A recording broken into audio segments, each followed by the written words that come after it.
Getting your new Vodafone SIM card up and running in the UK is straightforward, and I'll show you exactly how to do it. First, you'll need to register your SIM. Head over to the official Vodafone UK website and navigate to their Activate SIM section.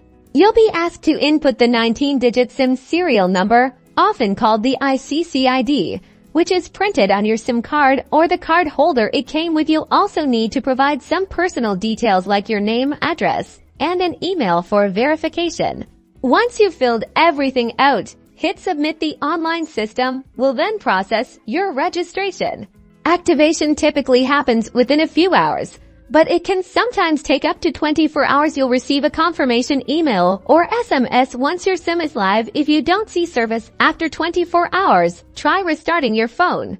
For troubleshooting, double-check your phone's APN settings to ensure they're configured. For Vodafone UK, you can find these settings in your phone's mobile network options and compare them with Vodafone's recommended settings online.